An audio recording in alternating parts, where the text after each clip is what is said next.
Hello friends, welcome to Platinum classes.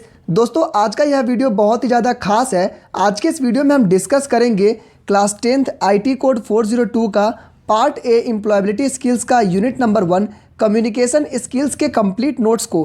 तो अगर आपको यह नोट्स चाहिए तो हमारे ऑफिशियल ऐप को डाउनलोड कर सकते हैं। वहाँ पर आपको notes, MCQ, summary, important question answer सभी कुछ आपको एक जगह मिलेगा। ऐप का नाम है क्रैक माई सीबीएसई। आप इसे प्ले स्टोर से डाउनलोड कर सकते हैं। पार्ट ए एम्प्लॉयबिलिटी स्किल्स में टोटल 5 यूनिट है। आज के इस वीडियो में हम डिस्कस करेंगे यूनिट नंबर 1 कम्युनिकेशन स्किल्स के कंप्लीट नोट्स को। मैं गारंटी के साथ कहता हूं कि अगर आप इस वीडियो को पूरी देख लेते हैं, इसके बाद आपके मन में इस चैप्टर से रिलेटेड किसी तरह कोई डाउट नहीं बचेगा और कोई अदर वीडियो देखने की ज़रूरत नहीं पड़ेगी।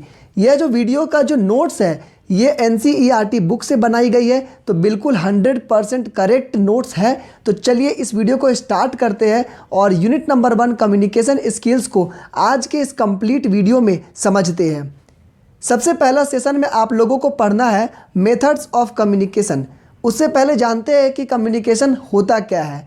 तो लैटिन में एक वर्ड है कम्युनिकेयर, जिसका मतलब है टू शेयर। उसी से कम्युनिकेशन बना है। यानी कि कम्युनिकेशन का मतलब होता है जब आप अपनी बातों को एक दूसरे से शेयर करते हैं, एक दूसरे के पास पहुंचाते हैं, उसे ही हम कहते हैं कम्युनिकेशन।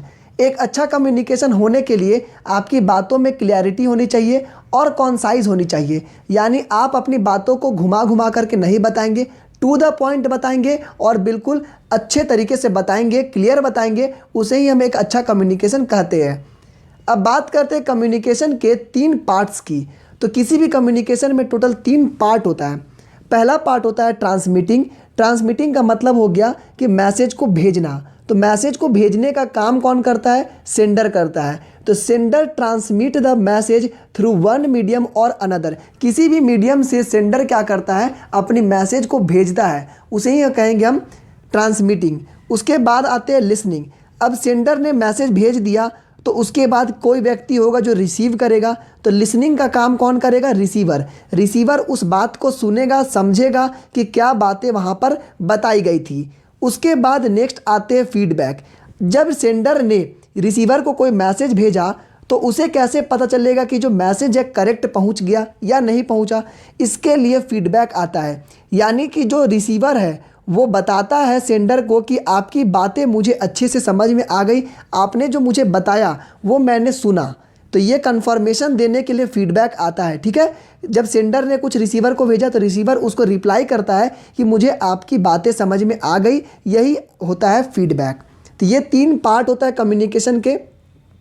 नेक्स्ट आते हैं कम्युनिकेशन प्रोसेस में कौन कौन से एलिमेंट्स लगते हैं, कौन कौन सी टर्म्स आते हैं। तो सबसे पहला टर्म आता है किसी भी कम्युनिकेशन में सेंडर का। तो सेंडर वही व्यक्ति होता है जो सबसे पहले कम्युनिकेशन को स्टार्ट करता है और सबसे पहले अपनी बातों को भेजता है। दूसरा क्या होता है? मैसेज। तो मैसेज क्या है? वो इन्फॉर्मेशन जो सेंडर ने भेजना था, जो सेंडर भेजा चाहता था या फिर जो सेंडर ने भेजा, उसे हम कहेंगे मैसेज। तीसरा होता है चैनल। तो अब जो सेंडर है वो मैसेज को तो भेज रहा है, तो किस चैनल से भेज रहा है, किस मेथड से भेज रहा है। जैसे कि वो आपके मोबाइल पे भेज सकता है, वो आपके यूट्यूब से भेज सकता है, वो ईमेल से भेज सकता है, पत्र लिख के भेज सकता है। तो उसके पास अलग अलग चैनल है, अलग अलग मीडियम है, उससे वो मैसेज को भेज सकता है। नेक्स्ट है रिसीवर। अब देखिए मैसेज भेजने का भी काम हो गया, तो अब आता है रिसीवर का काम। तो वो व्यक्ति जो मैसेज को रिसीव करता है, जो सुनता है, समझता है, उसे ही कहेंगे रिसीवर। और फीडबैक क्या होता है? जब रिसीवर ने उस बात को सुन लिया उसके बाद वो रिस्पॉन्स करता है कि मुझे आपकी बातें सुनाई दी, मुझे ये बातें समझ में आई। तो ये कम्युनिकेशन का एलिमेंट्स होता है, प्रोसेस होता है।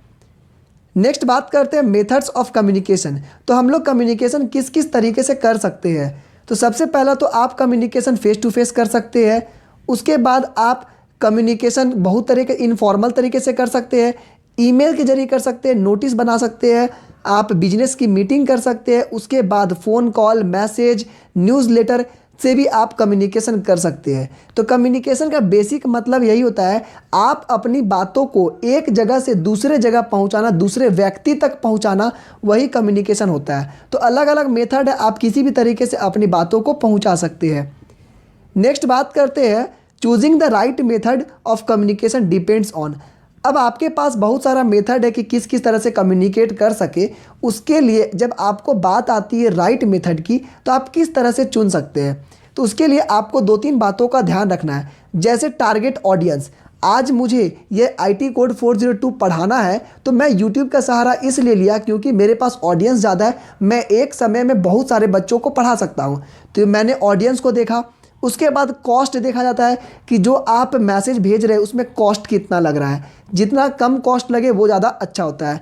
किस टाइप का इन्फॉर्मेशन है उसी हिसाब से हम लोग देखते हैं कि हमको उस मैसेज को एरोप्लेन से भेजना है, या आपको ईमेल से भेजना है, या आपको पोस्ट कार्ड से भेजना है, किस तरह से भेजना है वो मैसेज पर डिपेंड करता है। उसके बाद अर्जेंसी और प्रायोरिटी पे आते हैं। तो जब हम मेथड को चुनते हैं उस समय अर्जेंसी और प्रायोरिटी को भी देखते हैं।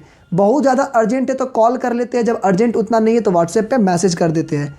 इस तरह से हम लोग मेथड को चुनते हैं अपनी बातों को दूसरे तक पहुंचाने में। नेक्स्ट सेशन में आपको पढ़ना है वर्बल कम्युनिकेशन। वर्बल का बेसिक मतलब होता है वर्ड्स, ठीक है। ऐसा कम्युनिकेशन जिसमें आपका वर्ड्स का यूज़ होता है, चाहे वो आप बोलने में हो चाहे वो लिखने में हो। दोनों मेथड में जब आप वर्ड्स का यूज़ कर रहे हैं तो वो वर्बल कम्युनिकेशन होगा। बहुत सारे बच्चों को कन्फ्यूज़न होता है कि वर्बल का मतलब बोलना, नहीं, वर्बल का मतलब बोलना नहीं होता। वर्बल का मतलब होता है ऐसा कम्युनिकेशन जिसमें वर्ड्स का यूज़ हो रहा है, चाहे आप लिख करके चाहे आप बोल करके कर रहे हैं। तो ये आपका ऐसा कम्युनिकेशन जिसमें वर्ड्स का यूज़ हो रहा है। उसी में आपको टाइप्स पढ़ने की किस किस तरह से आप वर्बल कम्युनिकेशन कर सकते हैं। तो सबसे पहला तो होता है इंटरपर्सनल कम्युनिकेशन। इंटरपर्सनल कम्युनिकेशन क्या हो गया, जब आप अपनी बात पर्सनली करते हैं। जैसे मैं अपने दोस्तों से बात करूंगा तो ये क्या हुआ, एक पर्सनल कम्युनिकेशन हुआ, पर्सनल बातें हो रही है, तो इंटरपर्सनल हो गया, ठीक है। ये फॉर्मल इनफॉर्मल दोनों तरीका का हो सकता है, चाहे वो बिजनेस मीटिंग में होता है, कभी कभी बॉस अपने एक एम्प्लॉय से बात कर रहा है तो फॉर्मल तरीके से बात करेगा, इनफॉर्मल तरीके से भी आप इंटरपर्सनल कम्युनिकेशन कर सकते हैं। उसके बाद क्या हुआ, रिटेन कम्युनिकेशन, लिख करके आप कर सकते हैं। उसके बाद स्मॉल ग्रुप कम्युनिकेशन, इस जगह पर आप 2 या 2 से ज़्यादा लोगों को बुला करके मीटिंग करते हैं और मीटिंग करने के बाद वहाँ पर कम्युनिकेट करते हैं। उसके बाद क्या है, पब्लिक कम्युनिकेशन। इसका मतलब है आप स्टेज पर जाइए, एक बार बोलिएगा तो हज़ारों लाखों ऑडियंस आपसे सुन रहे हैं। तो यहाँ पर वर्बल कम्युनिकेशन का मतलब वही हो गया जो कम्युनिकेशन में आप वर्ड्स का यूज़ करते हैं, चाहे बोल करके चाहे लिख करके। तो बहुत तरह से कम्युनिकेशन कर सकते हैं। इंटरपर्सनल हो गया, रिटन कम्युनिकेशन हो गया, स्मॉल ग्रुप में आप बातें कर सकते हैं, या फिर आप पब्लिक कम्युनिकेशन कर सकते हैं। तो इस तरह से आप वर्बल कम्युनिकेशन को कर सकते हैं। अब कुछ बातें आती है जो बहुत ही इंपॉर्टेंट क्वेश्चन के रूप में आती है। ये VVI क्वेश्चन है आपका, एडवांटेज और डिसएडवांटेज ऑफ वर्बल कम्युनिकेशन। तो देखिए वर्बल कम्युनिकेशन जो आप वर्ड्स से बोल रहे हैं तो ये क्या है, बहुत ही ज़्यादा इजी होता है, आसान और बहुत ज़्यादा क्विक होता है, ठीक है। तो यहाँ पर आपको रिस्पांस भी जल्दी मिलता है। तो एडवांटेज क्या हो गया, वर्बल कम्युनिकेशन में आप या तो वर्ड को लिख करके या तो आप बोल करके करते हैं, तो इससे क्या हो गया, आइडियाज़ आप जल्दी से कम्युनिकेट कर सकते हैं और बहुत ज़्यादा फास्ट होता है। नेक्स्ट बात करते हैं इसके डिसएडवांटेज की। तो इसका डिसएडवांटेज ये है कि जब आप लिख करके या जब आप बोल करके किसी कम्युनिकेट करते किसी से, उस समय ये चीज़ होनी चाहिए कि जो मैं बोल रहा हूँ वो लैंग्वेज सामने वाले को समझ में आना चाहिए। जैसे कि मैं अभी हिंदी बोल रहा हूँ और इंग्लिश मिक्स करके, तो आपको समझ में आ रहा है, तो ये वर्बल कम्युनिकेशन का एक अच्छा एडवांटेज है। अब मान के चलिए मैं कुछ ऐसी लैंग्वेज बोलूं जो आपको समझ में नहीं आ रहा है, या फिर कुछ ऐसी वर्ड्स का यूज़ करूं जो कंफ्यूजिंग है, आपको उस वर्ड का मीनिंग समझ में नहीं आ रहा है। इस मेथड में भी ये डिसएडवांटेज हो गया, क्योंकि वर्ड्स है तो वर्ड्स का मीनिंग आना आपको ज़रूरी है। तो एडवांटेज क्या हो गया, क्विक है और बहुत ज़्यादा आसान है। डिसएडवांटेज क्या हो गया कि उसके वर्ड के आपको मीनिंग मालूम होना चाहिए, बिना मतलब का उस वर्ड से कन्फ्यूज़न क्रिएट हो सकता है। नेक्स्ट बात करते हैं मास्टरिंग द वर्बल कम्युनिकेशन। आप अपने वर्बल कम्युनिकेशन को किस तरह से सुधार सकते हैं, उसमें मास्टर कैसे बन सकते हैं। उसके लिए सबसे पहले आपको करना क्या है, थिंक बिफोर यू स्पीक। जब भी आप कुछ बोलते हैं किसी टॉपिक पे, आप स्टेज पे या तो सामने वाले पे बोलने चाहते हैं, उस समय आपको पहले सोचना है, समझना है कि आप क्या बोलने जा रहे हैं, और उसकी तैयारी अगर आप पहले से कर लेते हैं तो ज़्यादा अच्छा है। नेक्स्ट है अंडरस्टैंड द टॉपिक। जब आप कुछ बोलने जा रहे हैं उससे पहले आप उस टॉपिक को समझिए। मान के चलिए अभी बजट के बारे में कोई डिस्कशन हो रहा है और आपको बजट का कोई नॉलेज नहीं है, आप मेरे सामने आकर के बजट के बारे में झाड़ रहे हैं, तो इसका मतलब क्या हो गया? वो एक अच्छा वर्बल कम्युनिकेशन नहीं हुआ, वो बस डींगे हाँकना हो गया। तो इसका मतलब हो गया कि आपके लिए उस टॉपिक को समझना ज़रूरी है। तो सबसे पहले आप उस टॉपिक को समझिए। बहुत तरीके से कर सकते हैं, आप उस टॉपिक को नोट डाउन कर सकते हैं, उसको अलग तरीके से लिख करके समझ सकते हैं कि ये टॉपिक है, उसके बारे में पहले रिसर्च कर लीजिए। उसके बाद क्या है कि आपको उस टॉपिक को कॉन्साइज और क्लियर बोलना है। छोटी बातों में बड़ा धमाका करना है, अच्छे से बोलना है, बहुत ही क्लियर, लाउड और मॉडरेट स्पीड में बोलना है। ना ज़्यादा स्पीड, ना ज़्यादा लाउड, ना ज़्यादा क्लियर, बहुत ही अच्छे से। उसके बाद क्या है कि टू द पॉइंट बोलना है। Do not repeat the same sentence, एक ही सेंटेंस को बार बार मत रिपीट करिए। कॉन्फिडेंस होनी चाहिए आपकी बॉडी लैंग्वेज में, आपके अंदर खुद में कॉन्फिडेंट होना चाहिए कि आप जो बात बोल रहे हैं सामने वाला सुने। उसके बाद क्या है, आई कांटेक्ट को मेंटेन रखिए और बी फ्रेंडली। कुछ ज़्यादा ही ओवर स्मार्ट बनने की ज़रूरत नहीं है, आपको फ्रेंडली बनना है, बिल्कुल एकदम दोस्त यार की तरह। जैसे मैं कोशिश करता हूं कि जब आप लोगों को समझाऊं तो बिल्कुल फ्रेंड की तरह समझाऊं, ताकि आपको समझ में आ जाए जल्दी से। तो ये आपका कुछ कम्युनिकेशन, वर्बल कम्युनिकेशन को स्ट्रॉन्ग करने के लिए, अच्छा करने के लिए कुछ टिप्स दिया गया है। नेक्स्ट है नॉन वर्बल कम्युनिकेशन। तो नॉन वर्बल क्या हो गया? एक ऐसा कम्युनिकेशन जिसमें वर्ड्स का जो यूज़ है वो नहीं होता है, इसमें वर्ड्स होता ही नहीं है। अब आप पूछेंगे ऐसा कौन सा कम्युनिकेशन है जिसमें वर्ड्स ही नहीं होता है? तो बिल्कुल ऐसा भी कम्युनिकेशन होता है जिसमें वर्ड्स नहीं होता है।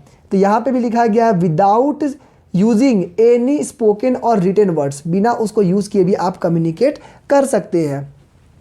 तो यहाँ पे देखिए कुछ इंपॉर्टेंस दिया गया है। जो नॉन वर्बल कम्युनिकेशन है वो डे टू डे कम्युनिकेशन में 55% कंट्रीब्यूट करता है। हम लोग गौर करेंगे कि 55% ऐसा होता है जो हम लोग नॉन वर्बल कम्युनिकेशन करते हैं बिना वर्ड्स के। आगे मैं आपको और भी अच्छे से समझाऊंगा कि बिना वर्ड्स के कम्युनिकेशन आप 55% करते हैं। 38% जो कम्युनिकेशन होता है वो वॉइस टोन पाउजेस से होता है, और ओनली 7% ऐसा कम्युनिकेशन होता है जो आपका वर्ड से होता है। बस 7% ही आपका वर्बल कम्युनिकेशन में आता है। अब आते हैं कि जो नॉन वर्बल कम्युनिकेशन है, जो मैं बात बता रहा हूँ कि बिना वर्ड्स के कम्युनिकेशन किस किस तरह से कर सकते हैं। तो बिना वर्ड्स के कम्युनिकेशन करने के लिए आप फेशियल एक्सप्रेशन को दिखा सकते हैं। आप अपने फेस के एक्सप्रेशन से कुछ दोस्तों को समझाते हैं, नैन मटक्के होते हैं, वो भी आपके फेशियल एक्सप्रेशन से हो गया। पोस्चर से, आप अपने हाथों के इशारे से, आप अपने बॉडी लैंग्वेज से किसी आदमी को कुछ बता सकते हैं।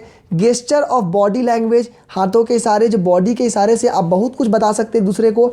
टच से बता सकते हैं।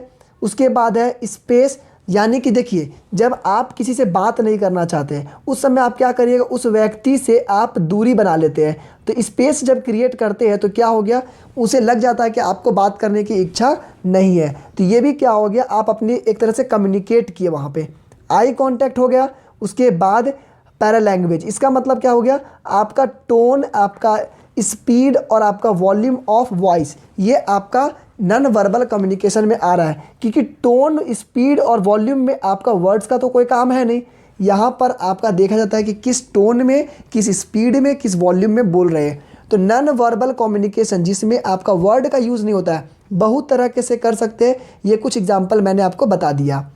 यहाँ पे कुछ एग्जाम्पल आपको देखना है। Visual communication. विजुअल कम्युनिकेशन क्या होता है, एक ऐसा कम्युनिकेशन जिसमें आप देख करके कम्युनिकेट करते हैं। ठीक है, बिना बोले, बिना वर्ड्स का यूज़ किए, देख करके। जैसे कुछ साइंस होते हैं, आप रोड पे जाइएगा, नो पार्किंग जोन आपको मिल जाएगा, नो एंट्री का जोन मिल जाएगा, नो मोबाइल का जोन मिलेगा। इस तरह के कुछ कुछ आपको साइंस मिलेगा। उसमें आपको ना तो कुछ पढ़ने की ज़रूरत है, ना कुछ आपको वर्ड्स यूज़ करने की। यहाँ पर आप बस फ़ोटो देख करके समझ सकते हैं। तो यही आपका होता है विजुअल कम्युनिकेशन। नेक्स्ट बात करते हैं सेशन 4 में, communication cycle and importance of feedback. तो अभी आपको बताए थे फीडबैक क्या होता है। जब रिसीवर कोई मैसेज को लेता है तो वो वापस रिप्लाई करता है कि मुझे क्या क्या बातें समझ में आई या फिर क्या गड़बड़ है। अब इसी के बारे में बात करना, डिस्कशन करना है बहुत ही ज़्यादा डीपली कि फीडबैक क्या होता है। तो देखिए किसी भी कम्युनिकेशन के लिए फीडबैक का होना बहुत ज़रूरी है। जैसे कि आप स्टेज पर गए, आप एक भाषण दिए या फिर आप एक पोएम सुनाए, उसके बाद टीचर आपको कमेंट करती है कि देखो आपने यहाँ पर गलती किया, आपका टोन ऐसा रहना चाहिए, आपके ये पॉइंट्स गलत थे, आपका जो लैंग्वेज था उसमें ये प्रॉब्लम था। तो जब टीचर आपको फीडबैक देती है, उस फीडबैक लेने के बाद आपके अंदर क्या होता है, निखार आता है, आप नेक्स्ट टाइम उससे अच्छा बोलेंगे, नेक्स्ट टाइम उससे और अच्छा बोलेंगे।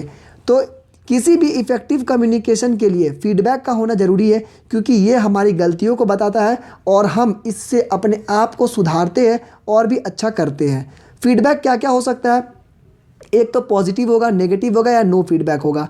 आप कोई बात बताते हैं तो उसके बाद बहुत सारे दोस्त होते हैं जो अधिकतर दोस्त निगेटिव फीडबैक में चले जाते हैं कि देख तेरा ये गलती है, देख तेरा वो गलती है। जो अच्छी बात है वो तो बताते ही नहीं है। तो यहाँ पर फीडबैक के लिए आपको अच्छी बातें बता सकते हैं, कोई नेगेटिव बता सकते हैं, या फिर कोई होते हैं टाल मटोलने वाले, यानी कुछ बताएंगे ही नहीं, बोलेगा अच्छा ठीक ठाक है, ठीक है उसके बारे में सोचेंगे, उस टाइप वाला। तो फीडबैक हो गया आपको, तो फीडबैक लेना ज़रूरी होता है। इसीलिए कोई कस्टमर केयर जब आपको कॉल करता है तो आपको बताता है कि आप हमें स्टार रेटिंग दीजिए। मैं भी आप लोगों को कहता हूं कि अगर आपको हमारा ऐप पसंद आया है तो प्लीज़ 5 स्टार रेटिंग दीजिएगा। इससे मुझे फीडबैक मिलता है कि क्या प्रॉब्लम है, क्या कुछ और सुधार करना है। तो अगर पसंद आएगा तो 5 स्टार ज़रूर बताइएगा, और कम्युनिकेशन में और कुछ प्रॉब्लम होगा तो आप नीचे कमेंट में भी हम मुझे फीडबैक बता दीजिएगा। नेक्स्ट आते हैं, अ गुड फीडबैक क्या होता है, एक अच्छा फीडबैक किसे कहेंगे। तो एक अच्छा फीडबैक उसे कहेंगे जब स्पेसिफिक होगा, वो जो फीडबैक है स्पेसिफिक होगा। जब आप किसी से फीडबैक दीजिएगा तो आपको स्पेसिफिक होना है कि आप किसके बारे में फीडबैक दे रहे हैं। घुमा फिरा कर के बातें मत बताइए, जो जनरल चीज़ें हैं, जो जनरल सभी को पता है वो मत बताइए। आप बस उस पॉइंट को बताइए जहाँ उसकी गड़बड़ है, या फिर उस पॉइंट को बताइए जहाँ पर उसकी अच्छाई है। तो ये आपको स्पेसिफिक बताना है। टाइमली होना चाहिए, ऐसा नहीं है कि आज का फीडबैक आपको लेने के लिए आज बोले तो अब आप फीडबैक दीजिएगा 10 साल बाद, उसका वैल्यू ही नहीं बचेगा। तो आपको उस पर्टिकुलर टाइम पे फीडबैक देना है। पोलाइट होना है, आपको अगर किसी तरह का कोई प्रॉब्लम भी है, सजेशन भी है, तो आपको पोलाइट होकर के बोलना है कि सर मुझे इस ऐप में या फिर मुझे इसमें ये प्रॉब्लम है, या फिर आप इसमें कर देंगे तो ज़्यादा अच्छा रहेगा। तो ये पोलाइटनेस रहनी चाहिए। उसके बाद आते हैं ऑफरिंग कंटिन्यूइंग सपोर्ट। उसके बाद फीडबैक जब आप देते हैं तो कंटिन्यूस प्रोसेस होता है। ये एक बार आप फीडबैक दिए, वहाँ से दोबारा सुधार हुआ, फिर आपको लगा कुछ और प्रॉब्लम है, फिर फीडबैक दिए, फिर वहाँ से सुधार हुआ। तो ये एक प्रोसेस कंटिन्यू चलता है। इससे क्या होता है, सुधार सुधार सुधार, और आगे चल कर के बहुत ज़्यादा अच्छा हो जाएगा। तो फीडबैक आपको हमेशा स्पेसिफिक देना है, टाइमली देना है, पोलाइट होकर के देना है, और कंटिन्यू सपोर्टिव रहना चाहिए ये फीडबैक, ताकि आगे चल कर के इसमें और भी सुधार हो सके। इम्पॉर्टेंस ऑफ फीडबैक क्या होता है, देखिए फीडबैक लेने से फ़ायदा क्या क्या हुआ पहले अब उससे बताते हैं। मैं भी फीडबैक के लिए बहुत ज़्यादा आप लोगों को बोलते रहता हूँ कि ऐप को आप 5 स्टार दीजिए, या फिर आपको जो लग रहा है आप जल्दी से कमेंट करिए। मैं हमेशा मांगता हूँ कमेंट, क्यों? क्योंकि कमेंट से मुझे अपना समझ में आता है कि जो आप लिसनर है, जो आप सुन रहे, आपको कितना समझ में आया, किस जगह पर प्रॉब्लम हुआ, वो आप मुझसे शेयर करते हैं। तो ये हो गया वैलिडेट्स इफेक्टिव लिसनिंग। इससे पता चलता है कि लिसनिंग कितना अच्छा हुआ है। नेक्स्ट है, इससे मोटिवेशन मिलती है। मुझे भी मोटिवेशन मिलती है कि आप जब फीडबैक देते हैं कि सर आपका ये टॉपिक अच्छा लगा, सर आपको यहाँ पे कुछ चेंजेस लाना है, इससे मोटिवेट होता है। नेक्स्ट आते हैं, it is always there every time you speak to a person we communicate feedback, so it is impossible to provide one. तो बोल रहा जा रहा है कि यहाँ पर कोई ज़रूरी नहीं है कि हर बार आपको रिप्लाई मिले ही मिले, क्योंकि जो फीडबैक होता है कभी कभी इतना ज़्यादा आ जाता है कि सभी को रिप्लाई करना मुश्किल हो जाता है। नेक्स्ट है, इट बूस्ट्स लर्निंग। आपके लर्निंग को बढ़ाता है, क्योंकि आप अपने आप में जब सुधार ला रहे हैं तो और अच्छा कर रहे हैं, तो इससे आप में लर्निंग की कैपेबिलिटी अच्छी हो रही है। It improves performance. जब आप फीडबैक लेते हैं, आप अपने आप में सुधार करेंगे तो आपके परफॉर्मेंस खुद ब खुद सुधर जाएगी। तो यहाँ पे कुछ इंपॉर्टेंट फीडबैक के जो पॉइंट्स हैं आपको याद रखने हैं। नेक्स्ट सेशन 5 में आपको पढ़ना है बैरियर्स टू इफ़ेक्टिव कम्युनिकेशन। देखिए इफ़ेक्टिव कम्युनिकेशन क्या होता है, उसके बाद हम लोग आएंगे बैरियर्स के बारे में। इफ़ेक्टिव कम्युनिकेशन यानी कि अच्छा कम्युनिकेशन किसे कहेंगे, तो एक अच्छा, एक शानदार कम्युनिकेशन के लिए आपको 7 C's का एक फॉर्मूला दिया गया है, 7 C का एक फॉर्मूला दिया गया है। उस C के फॉर्मूला को आपको अच्छे से याद रखना है। फॉर्मूला क्या है? सबसे पहले आपकी बातें क्लियर होनी चाहिए, कॉन्साइज होनी चाहिए, कंक्रीट होनी चाहिए, यानी बातों में दम होना चाहिए। जो आप बात बोल रहे हो उसमें दम होना चाहिए, एक जान होना चाहिए। एग्जैक्ट उसी वर्ड को, उसी फ्रेज़ को यूज़ करिए जो आप बोलना चाहते हैं। उसके बाद आपकी इन्फॉर्मेशन करेक्ट होनी चाहिए। बातों को उल्टा सीधा बताने से अच्छा है कि आप कम्युनिकेशन में करेक्ट इन्फॉर्मेशन दीजिए। कोहेरेंट होनी चाहिए। जब आप किसी टॉपिक पे बात कर रहे हैं तो आपको भी उसी टॉपिक पे कमेंट करना है। ऐसा नहीं है कि जब आप बातें चल रही है बजट की और आप बातें कर रहे हैं वहाँ पर बाढ़ के और ऐसे ऐसी बातें कर रहे हैं जिसका कोई लेना देना नहीं उस टॉपिक से।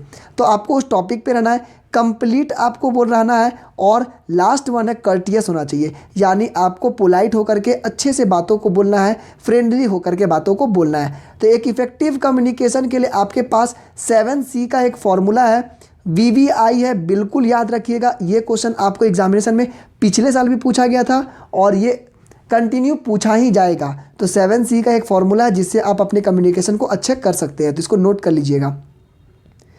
नेक्स्ट अब आते हैं बैरियर्स टू इफेक्टिव कम्युनिकेशन। एक अच्छा कम्युनिकेशन का बैरियर क्या क्या होता है, प्रॉब्लम क्या क्या होता है उसके बीच में। तो सबसे पहला प्रॉब्लम जो होता है वो फिजिकल बैरियर होता है। फिजिकल बैरियर का मतलब क्या हो गया? Environmental barrier. जब आप अपनी बातों को बोलते हैं या फिर जब आप कम्युनिकेट करना चाहते हैं उस कंडीशन में, मान के चलिए मैं अभी आपको पढ़ा रहा हूँ और बगल में बहुत ज़्यादा गर्मी आ रहा है, पंखा नहीं चल रहा है, एसी नहीं चल रहा है। इस कंडीशन में गर्मी में अगर आपको कुछ काम करने बोला जाए तो आप नहीं कर पाएंगे। तो ये क्या हो गया? फिजिकल बैरियर है, इन्वायरमेंटल बैरियर है। आपका इन्वायरमेंट अच्छा होना चाहिए कम्युनिकेशन के लिए।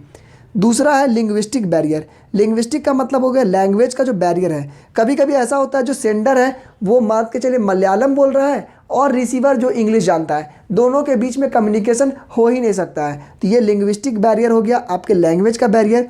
उसके बाद आता है इंटरपर्सनल बैरियर। अपने आपसी बैरियर भी होता है। आपके मन में किसी एक दूसरे जो दोस्त है या फिर कोई दुश्मन है आपके, उसके प्रति द्वेष है, लड़ाई है, तो आपके बीच में कम्युनिकेशन अच्छा नहीं हो पाएगा। तो एक बैरियर है, ये आपको हमेशा याद रहेगा कि उसने मुझे धोखा दिया तो मैं उससे अच्छे से बातें नहीं कर पाऊँगा। नेक्स्ट है ऑर्गेनाइजनल बैरियर। ये क्या होता है? इसका मतलब होता है ये एक स्ट्रक्चर है। जब आप ऑफिस में जाएंगे, जब आप स्कूल में जाएंगे, जब आप कहीं एक बड़े प्रतिष्ठान में जाएंगे तो वहाँ पे देखे होंगे कि कुछ कस्टम है, कुछ रूल्स है। आप अपने प्रिंसिपल से, आप अपने टीचर से मजाक नहीं कर सकते हैं, आप अपने बॉस से मजाक नहीं कर सकते। तो ये क्या हो गया? एक बैरियर है, आपके कम्युनिकेशन को एक बांध दे रहा है कि आपको सर्टेन यही चीज़ यूज़ करना है, आप सर्टेन यही रूल्स लगा करके ही आप उनसे बात कर सकते हैं। तो ये ऑर्गेनाइजनल बैरियर है। नेक्स्ट है कल्चरल बैरियर। कभी कभी ऐसा होता है कि आपका कल्चर दूसरे के कल्चर से मैच नहीं करता है, दोनों के कल्चर में बहुत ज़्यादा डिफरेंस होता है। जब डिफरेंस होता है तो दोनों में कम्युनिकेशन में अच्छा नहीं होगा। ठीक है, अब मान के चलिए कि बहुत कोई का पसंद कुछ और होता है, दूसरे का पसंद कुछ और होता है। तो एक कल्चरल तौर पर जब आपकी मत जो है, जो आपकी जो सोच है नहीं मैच कर रही है तो आपका कम्युनिकेशन भी अच्छा नहीं होगा। तो ये सब बैरियर्स होते हैं। इन बैरियर्स को ख़त्म करने का, ठीक करने का क्या क्या उपाय है, आप किस तरह से ठीक कर सकते हैं? तो सबसे पहले तो आप इन बैरियर को हटाने के लिए सबसे पहला लैंग्वेज को सिंपल करिए, जितना हो सके एक कॉमन लैंग्वेज में बोलिए जो कि सभी को समझ सके। दूसरा, कल्चर और रिलीजन या ज्योग्राफी पे एजम्पशन को हटा दीजिए। आपके मन में जो चल रहा है कि उस पर्टिकुलर रीजन के लोग गंवार हैं, उन पर्टिकुलर रीजन के लोग को कुछ नहीं आता है या फिर वे बहुत ज़्यादा समझदार है, बहुत ज़्यादा, तो इस तरह का जो सोच है उसको हटाइए। उसके बाद है कम्युनिकेशन में जितना हो सके पर्सन टू पर्सन करने की कोशिश करिए, बार बार कोशिश करिए अलग अलग लोगों से बात करने का, तब आप इस बैरियर को हटा सकते हैं। उसके बाद आप विजुअल्स को यूज़ कर सकते हैं। जब आप मान के चलिए लैंग्वेज नहीं काम कर रहा है तो उस जगह पे आप ड्राइंग बना करके समझा सकते हैं। टेक हेल्प ऑफ ट्रांसलेटर, आप ट्रांसलेटर को यूज़ कर सकते हैं ताकि अलग अलग लैंग्वेज का जो बैरियर है वो ठीक हो सके। और उसके बाद सबसे लास्ट पॉइंट है, आपको रिस्पेक्टफुल होना है अदर ओपिनियन के। सामने वाला जो बात बोल रहा है उस पर आपको रिस्पेक्टफुल होना है। आप उसको पसंद करते हैं या नहीं करते हैं वो अलग की बात है, लेकिन आपको उसकी ओपिनियन पे रिस्पेक्टफुल होना है। आपको अच्छे से उसकी बातों को सुनना है, समझना है। सेशन 6 में आपको पढ़ना है राइटिंग स्किल्स। देखिए इस चैप्टर में जो सेशन 6 और 7 है बेसिकली ये इंग्लिश का चैप्टर है और यहाँ पर जो बहुत जो सिंपल टॉपिक्स पढ़ने हैं जो कि आप शुरू से पढ़ते हुए आ रहे हैं, इसीलिए मैं आपको यहाँ पर बहुत ही सिंपल शब्दों में जो आपको एग्जामिनेशन पॉइंट ऑफ व्यू से इंपॉर्टेंट है वही बातें बताऊँगा। तो सेशन 6 में आपको राइटिंग स्किल्स पढ़ना है, पार्ट्स ऑफ स्पीच। तो पार्ट्स ऑफ स्पीच क्या होता है? पार्ट्स ऑफ स्पीच का मतलब होता है कि जो आप बातें बोलते हैं, जो आप सेंटेंस यूज़ करते हैं, उस सेंटेंस में अलग अलग वर्ड्स है। जैसे इस सेंटेंस में आप देखेंगे राइटिंग एक अलग वर्ड है, स्किल अलग वर्ड है, आर अलग है, पार्ट अलग है, ऑफ, वर्बल, कम्युनिकेशन, सब अलग अलग वर्ड्स हैं। तो उनका अपना अपना क्राइटेरिया होता है, अपना अपना कैरेक्टर होता है कि वे किस पार्ट में आते हैं। तो स्पीच के टोटल 8 पार्ट्स है, उसको आगे भी हम लोग डिस्कस करेंगे। उसके बाद आपको ध्यान रखना है कि जब आप कुछ बातें लिखते हैं तो कैपिटल का जो रूल है, कैपिटल का रूल को आपको ध्यान रखना है कि कौन से वर्ड कैपिटल होंगे, नहीं होंगे। ये सब बातें आप लोगों को पहले से पता है कि स्टार्टिंग के लेटर कैपिटल होते हैं, किसी का नाम कैपिटल होता है, तो इन बातों को ध्यान रखना है। पंक्चुएशन पे ध्यान देना है, full stop, comma, question mark, exclamation mark कहाँ पे लगेगा। पार्ट्स ऑफ स्पीच के बारे में बात करें तो स्पीच के टोटल 8 पार्ट्स हैं, यानी किसी भी सेंटेंस को आप 8 पार्ट्स में आप सारे वर्ड्स को आइडेंटिफाई कर सकते हैं। या तो वो वर्ड नाउन होगा, प्रोनाउन होगा, एडजेक्टिव होगा, वर्ब होगा, एडवर्ब होगा, कंजक्शन होगा, प्रीपोजिशन होगा या इंटरजेक्शन होगा। यही 8 में से कोई एक चीज़ हो सकता है, कोई भी वर्ड। सेशन 7 में आपको पढ़ना है राइटिंग स्किल्स। राइटिंग स्किल्स का मतलब क्या हो गया, आप किस तरह से लिखते हैं। इसमें भी बेसिकली आपको वही बातें बताई जाएगी जो आप पहले से जानते हैं। तो यहाँ पर आपको एक्टिव और पैसिव वॉइस को जानना है। तो देखिए किसी भी सेंटेंस को आप 2 तरीके से लिख सकते हैं, या तो एक्टिव या तो पैसिव। एक्टिव का एक एग्जांपल देखिए, Ram is reading a book. उसी चीज़ को पैसिव में कैसे लिखेंगे, a book is being read by Ram.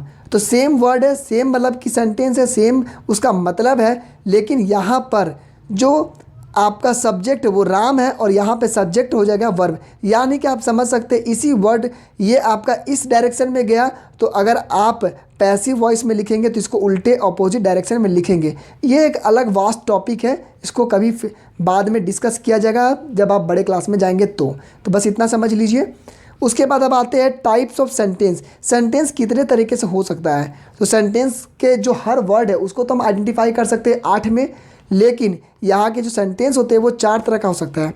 पहला स्टेटमेंट या डिक्लेरेटिव, यानी जब आप बोलते हैं I am going to market, यह क्या है, स्टेटमेंट है या डिक्लेयर है। उसके बाद क्या है, क्वेश्चन या इंटरोगेटिव, आप किसी से क्वेश्चन पूछ सकते हैं तो वो भी आपका एक सेंटेंस का टाइप हो गया।